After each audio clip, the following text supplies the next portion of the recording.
जय संविधान, जय भीम, महात्मा गांधी की जय, गोडसे मुर्दाबाद। देखिए, मोदी जी जब सत्ता में आए थे 2014 में, तो उन्होंने एक बहुत फेमस डायलॉग बोला था, एक जुमला फेंका था, ना खाऊंगा ना खाने दूंगा। अच्छा, देश की जनता भावुक है, हमारी देश की जनता नारों से बहुत ज्यादा प्रभावित होती है।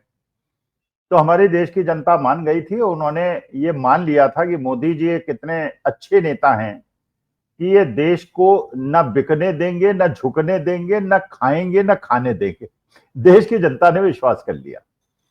अच्छा, उसके पहले अन्ना हजारे ने एक आंदोलन के माध्यम से ऐसा माहौल बनाया था कि डू जी के माध्यम से और कॉमनवेल्थ गेम्स के माध्यम से और कोल स्कैम के माध्यम से एक ऐसा माहौल बनाया था पूरे देश के अंदर कि एक दूसरा महात्मा गांधी पैदा हो गया है और भ्रष्टाचार बहुत ज्यादा है।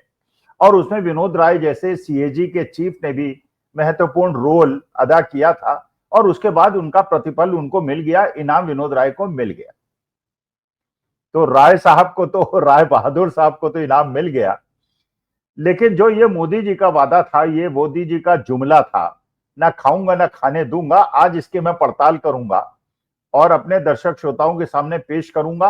आप इसको सुने और इसकी विवेचना विश्लेषण करें, जो बात मैं कह रहा हूं इसमें कितना दम है। 4 विषय बताऊंगा।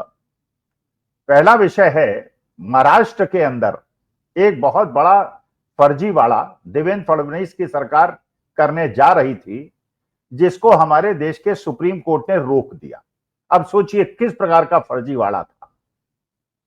एमएमआरडीए जो महाराष्ट्र सरकार की एक संस्था है, उसको 2 एलिवेटेड रोड्स बनवानी थी जो कि ठाणे से लेकर मुंबई तक बननी थी और इसके लिए उन्होंने ठेके देने थे।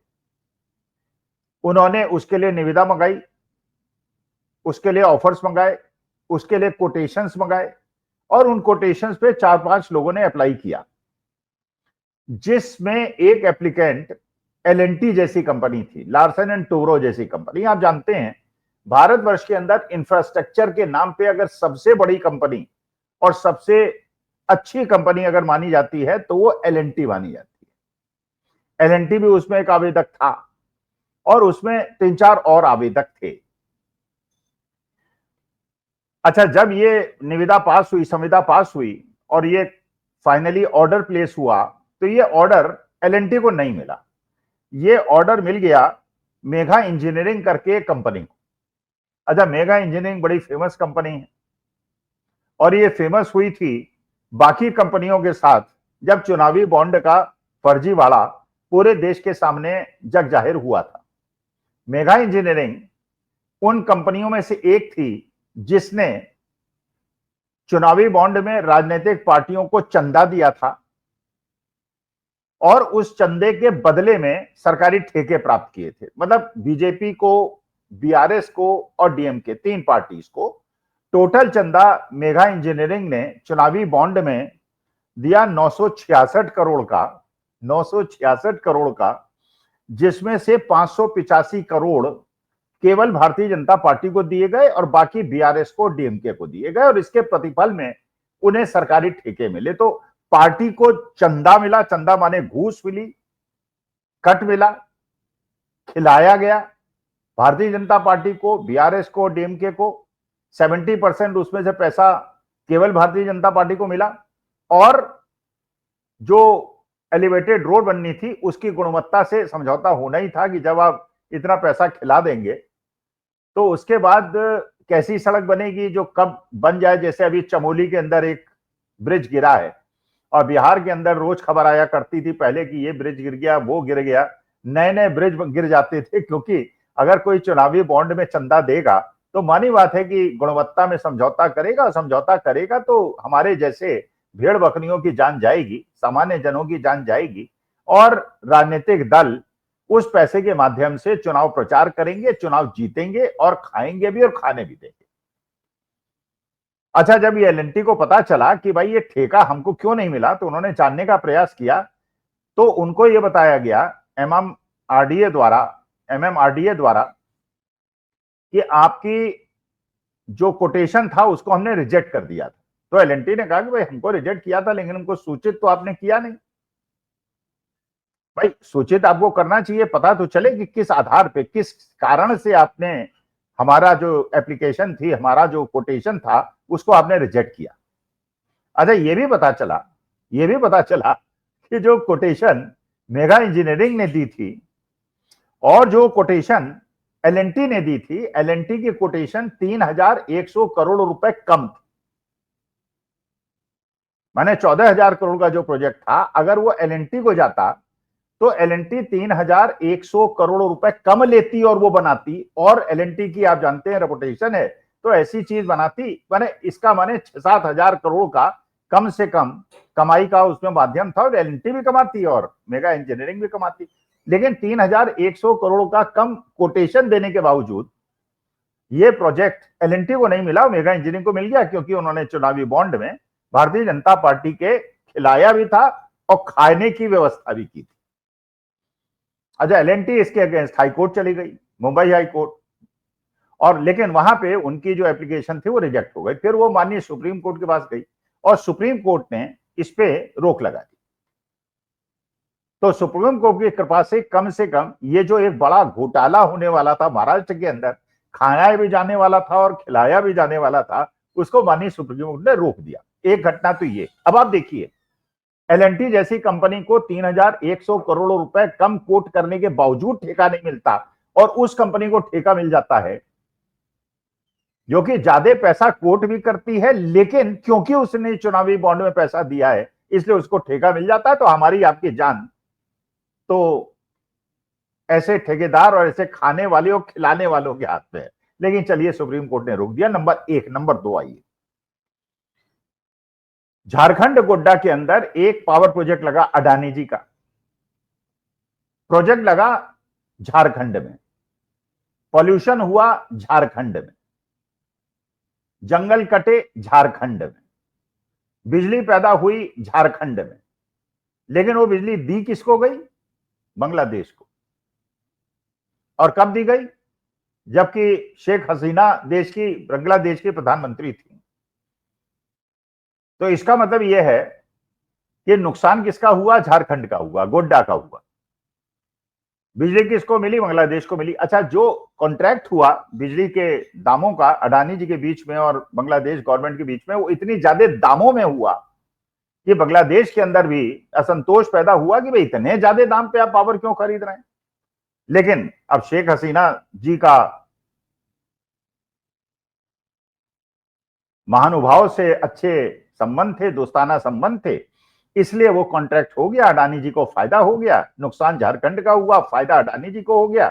और उसी वजह से बांग्लादेश के अंदर असंतोष भड़का, उनकी सरकार शेख हसीना की गिरा दी गई और नई सरकार आ गई। लेकिन शेख हसीना ने जो एहसान किया था खिलाने वालों के और खाने वालों के, उनके एहसान का बदला लेने के लिए शेख हसीना को भारतवर्ष के अंदर शरण दे दी गई। सारे देशों ने शरण देने से मना कर दिया, लेकिन क्योंकि खाया गया था और खिलाया गया था, इसलिए बांग्लादेश सरकार, यही श्रीलंका में हुआ, यही केन्या में हुआ, पूरे हिंदुस्तान के अंदर, पूरे वर्ल्ड के अंदर हुआ। ये अडानी जी के प्रोजेक्ट्स में मोदी जी की कृपा से उन्हें प्रोजेक्ट्स मिले, और श्रीलंका में भी इसमें आपत्ति हुई, केन्या ने तो रिजेक्ट ही कर दिया, बांग्लादेश में सरकार ही पलट गई। तो खाऊंगा या खाने नहीं खाने दूंगा, ना खाऊंगा ना खाने दूंगा नारा, ये दो मुद्दों से आपके सामने। अब तीसरे मुद्दे पे आते हैं। तीसरा मुद्दा है विजय माल्या साहब का। आपको पता है भारतीय जनता पार्टी की सरकार 2014 में आ गई।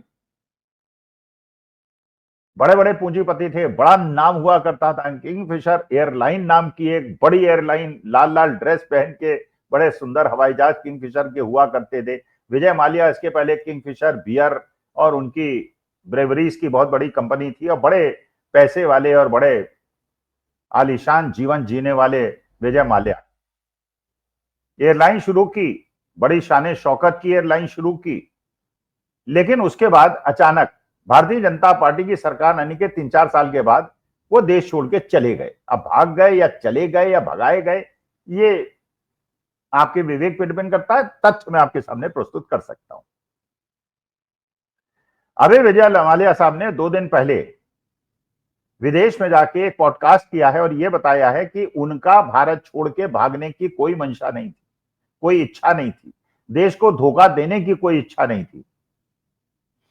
और यह बात उन्होंने अरुण जेटली, जो कि भारतीय जनता पार्टी के उस समय के तत्कालीन वित्त मंत्री थे, उनसे ये कहा था कि मैं विदेश जा रहा हूं एक मीटिंग के लिए और मैं लौट के आऊंगा और बैंक से बात करूंगा और बैंक से सेटल करूंगा और बैंक का पैसा दूंगा, मेरी कोई मंशा देश को धोखा देने की नहीं है।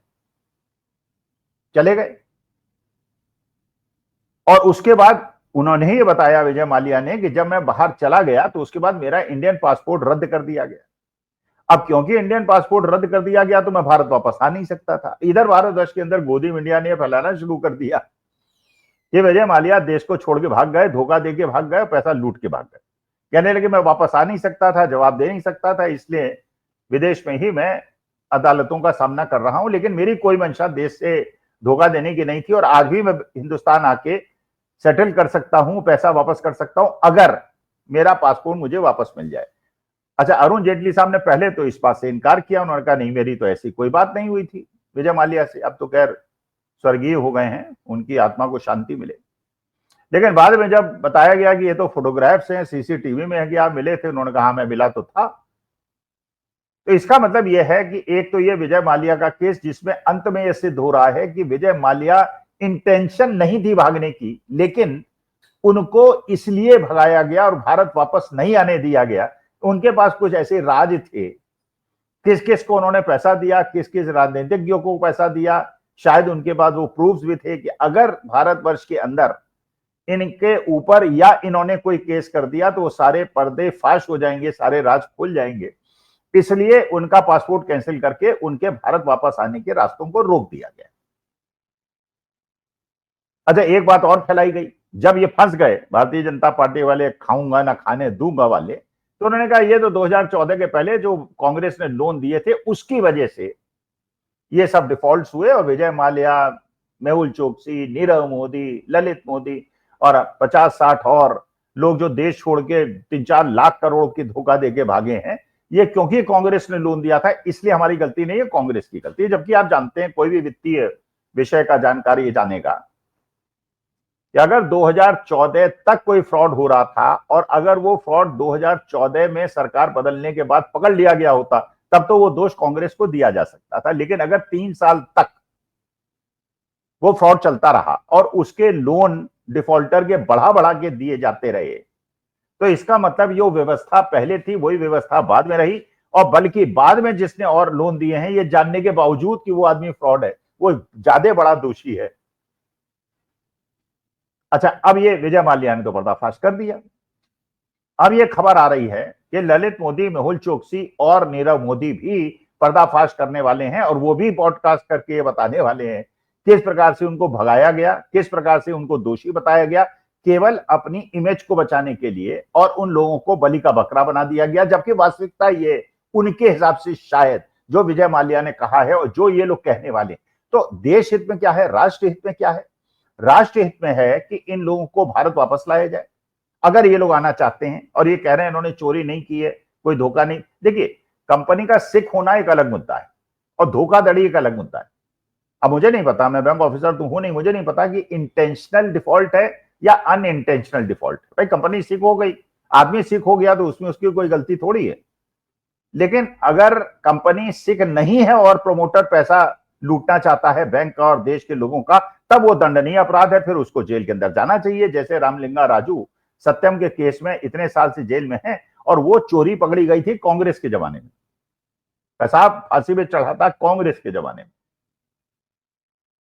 तो क्या विजय माल्या के बाद अब ये ललित मोदी, नीरव मोदी और मेहुल चोकसी भी अपना मुंह खोलेंगे? और खोलेंगे तो उसके बाद ये जो दावा किया गया था, ना खाऊंगा ना खाने दूंगा, इसका क्या होगा? अब चौथा मसला देखते हैं अडानी जी का। अब आप खुद सोचिए, अडानी जी विदेश में, अमेरिका के अंदर वहां के निवेशकों से पैसा उठाते हैं एक प्रोजेक्ट के लिए। उस प्रोजेक्ट के अंदर उन्हें प्रोजेक्ट में बिजली पैदा करनी थी। वो बिजली पैदा करके उनको अपनी प्रोजेक्ट रिपोर्ट में निवेशकों को यह बताना था कि इसमें बहुत ज्यादा फायदा होगा और अगर आप इसके अंदर पैसा लगाएंगे तो आपको मैं इंटरेस्ट देने की स्थिति में रहूंगा। आपकी इंटरेस्ट में कोई समस्या नहीं। भाई मानी बात है कि अगर कोई आदमी पैसा लगाए, मैं अगर पैसा लगाऊं कहीं पे, तो मैं सोचूंगा कि जिसको मैं पैसा दे रहा हूं क्या वो इतना कमा पाएगा कि मेरा पैसा वापस कर पाएगा कि नहीं कर पाएगा। लेकिन ये पता चला अडानी जी की कंपनी को कि अगर हमने असलियत सामने रखी तो इतना प्रॉफिट ही नहीं दिखेगा कि अमेरिकन निवेशक उसमें पैसा लगाएं। इसलिए उन्होंने भारत के अंदर जिन कंपनियों को पावर बेचने का समझौता कॉन्ट्रैक्ट करना था, उनके सरकारी कर्मचारी अधिकारी बड़े बड़े लोगों को घूस देके ये उनसे लिखवाया, कॉन्ट्रैक्ट करवाया कि ज्यादा दाम पे वो बिजली खरीदेंगे, जिसकी वजह से वो अमेरिका के इन्वेस्टर्स को धोखा दे पाए और उनसे पैसा उठा पाए। अच्छा, ये बात अमेरिका ने पकड़ ली, ये बात एसईसी ने पकड़ ली, ये बात एफबीआई ने पकड़ ली।